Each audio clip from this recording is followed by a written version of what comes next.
दोस्तों नमस्ते। क्या अजीत पवार महाराष्ट्र की राजनीति में फिर से कोई नया हड़कंप ला सकते हैं? क्या अजीत पवार अपनी राजनीति को एक नया मोड़ देके फिर से शरद पवार के साथ जुड़ सकते हैं? या जो लोग कह रहे हैं कि अजीत पवार महाराष्ट्र की राजनीति में ट्रोजन हॉर्स होंगे, क्या उस तरह से कोई बीजेपी में सेंध लगाकर अजीत पवार फिर से एक बार शरद पवार के पास वापस जा पाएंगे? जरा इसी के बारे में धीरे से शांति से हमें सोचना होगा। अजीत पवार महाराष्ट्र की राजनीति में जो नया रुख कर चुके हैं उसमें वो अभी तो भारतीय जनता पार्टी के साथ है। उन्होंने शरद पवार की पार्टी ही शरद पवार से तोड़ दी और वो भारतीय जनता पार्टी के साथ चले गए।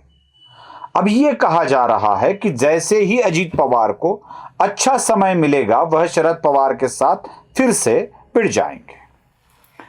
इन दावों में मुझे कोई तथ्य नजर नहीं आ रहा है। इसके दो कारण हैं।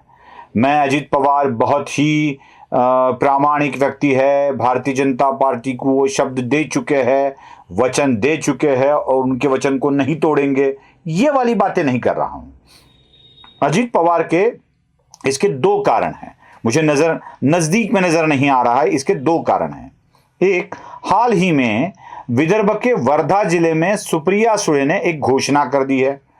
घोषणा क्या, मन की बात कह दी है। उन्होंने कहा है कि अगर मुझे कभी चांस मिले तो मैं वर्धा की लोकसभा सीट से चुनाव लढूंगी। अनेक वेळा पक्षाला गंमत म्हणून सांगते की कधीतरी संधी मिळाली तर वर्ध्यातून मला लोकसभेला जायला आवडेल। अब सुप्रिया सुळे की वर्धा में ये कहे वाली बात एक तो तय करती है कि सुप्रिया सुळे के मन में बारामती की सीट छोड़ने का विचार आ रहा है। एक मतलब सुप्रिया सुळे अब अजीत पवार की चालों से शायद अंदर से हिल गई है और वह अपने लिए एक सुरक्षित मतदार संघ के संशोधन में लग चुकी है। अब ये भी देख लेना जरूरी होगा कि क्या वर्धा सुप्रिया सुळे के लिए अच्छा लोकसभा मतदार संघ होगा। मुझे नहीं लगता है वर्धा उनके लिए सेफ होगा, लेकिन सुप्रिया सुळे भी वर्धा से लड़ना चाहती होगी। लेकिन एक बात तो तय है कि सुप्रिया सुळे अब अपना चुनाव क्षेत्र बदलना चाहती है। एक बात तो तय है। इसलिए यह घटना दर्शाती है कि अजीत पवार अब जल्द वापस जाने वालों में से नहीं है।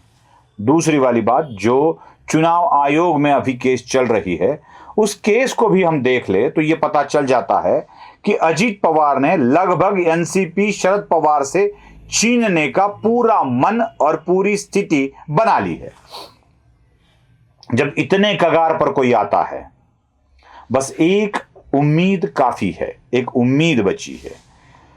अजीत पवार की तरफ से सुप्रिया सुळे और शरद पवार इन दोनों के संसद सदस्य को अपात्र करने की या उन्हें बर्खास्त करने की मांग लोकसभा अध्यक्ष को नहीं की गई है। ये क्यों नहीं की गई है, क्यों ऐसी मांग नहीं की गई है? बाकी लोगों की, राज्यसभा सदस्यों की तो की गई है। लोकसभा में ये अजीत पवार क्यों करना नहीं चाहते हैं? क्योंकि लोकसभा में सिर्फ एक सांसद अजीत पवार के साथ है, वह प्रदेश के अध्यक्ष सुनील तटकरे। दूसरे कभी इधर कभी उधर ऐसे है, वो है अमोल कोले। और बचते हैं दो, एक सातारा के सांसद श्रीनिवास पाटिल और दूसरी सुप्रिया सुळे। अब इन दोनों को छूट देकर अजीत पवार क्या साबित करना चाहते हैं? क्या वह एक ऐसी जगह रख रहे हैं जहां से वो अपनी घर वापसी शरद पवार के साथ वापसी कर पाए? अगर अजीत पवार ने यह दांव खेला भी है, हम मान ले थोड़ी देर के लिए कि अजीत पवार ने यह दांव खेल रखा है, तो क्या सच में यह दांव अजीत पवार यशस्वी कर पाएंगे? जरा उसको भी ठीक से देखना होगा।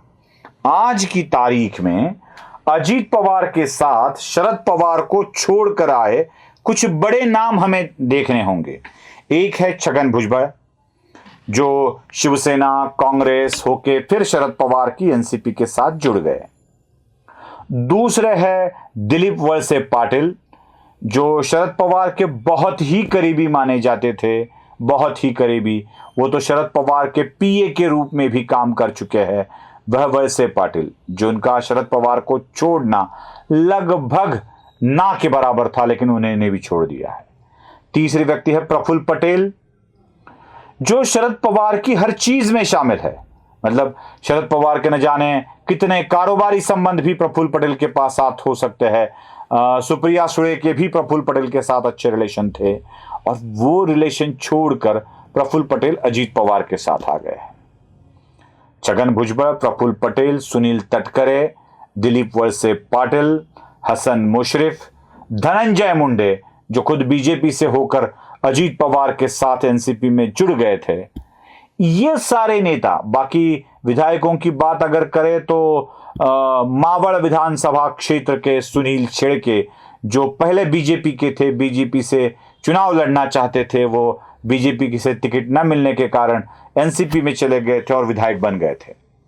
ऐसे कई लोग हैं जो एनसीपी के साथ जुड़े हुए थे, वह शरद पवार की प्रभाव क्षेत्र से या प्रभाव से दूर होना मुश्किल था, बहुत ही मुश्किल था।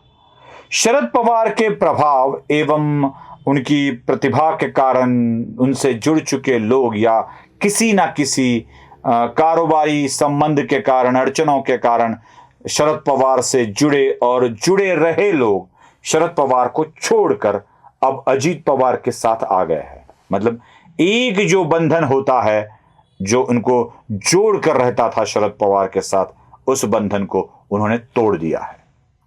क्या इन लोगों का वही भावनिक बंध अजीत पवार के साथ भी हो सकता है? इसका जवाब ना होगा दोस्तों, बिल्कुल ना होगा।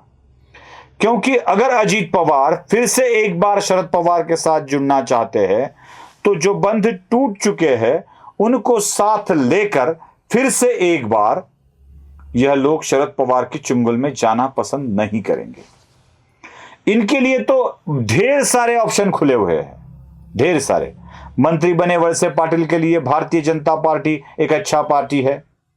धनंजय मुंडे तो पहले से ही अपने संबंध बनाए हुए हैं, वो भी भारतीय जनता पार्टी में प्रवेश कर सकते हैं। ऐसे कितने नेता, छगन भुजबल के लिए भारतीय जनता पार्टी का द्वार भी खुला होगा और साथ में कांग्रेस का द्वार भी खुला होगा, छगन भुजबल वहां भी जा सकते हैं।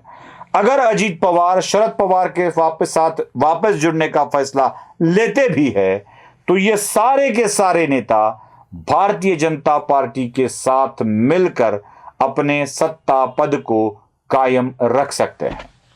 अजीत पवार को यह भी मालूम है, अजीत पवार के पैर अब फंस चुके हैं। इन लोगों को छोड़कर अजीत पवार वापस भी जाते हैं एनसीपी में, तो अजीत पवार की कीमत एनसीपी में अब कुछ नहीं बचेगी, क्योंकि सुप्रिया सुळे भी अजीत पवार के ऊपर राजनीतिक आरोप लगा चुकी है। यहां तक कि जिन्होंने लगाने नहीं चाहिए थे, जिनकी हिम्मत नहीं थी, वो जितेंद्र आव्हाड भी अजीत पवार के ऊपर बहुत कुछ बोल चुके हैं। जयंत पाटिल जो प्रदेश के अध्यक्ष है, अजीत पवार वहां बैठना चाहते थे, वह भी उनके खिलाफ बोल चुके हैं। एक बार, दो बार, तीन बार गलती करके अजीत पवार वापस जाते हैं, तो अजीत पवार की, शरद पवार की पार्टी में क्या कीमत रह जाएगी? और साथ ही साथ जो साथ जुड़े लोग हैं वह भी छूट जाएंगे। तो अजीत पवार के लिए अपनी पार्टी बनाना और उसको बढ़ाना यही एक ऑप्शन रह जाता है। इसलिए मुझे लगता है अजीत पवार अब फिर से शरद पवार को ज्वाइन नहीं कर सकते। जिनको ट्रोजन हॉर्स लग रहे थे अजीत पवार, वही खुद एक चक्रव्यूह में फंस गए हैं। आपको क्या लगता है? जरूर कमेंट बॉक्स में बताइए। लाइक, शेयर और सब्सक्राइब करना मत भूलिए। धन्यवाद।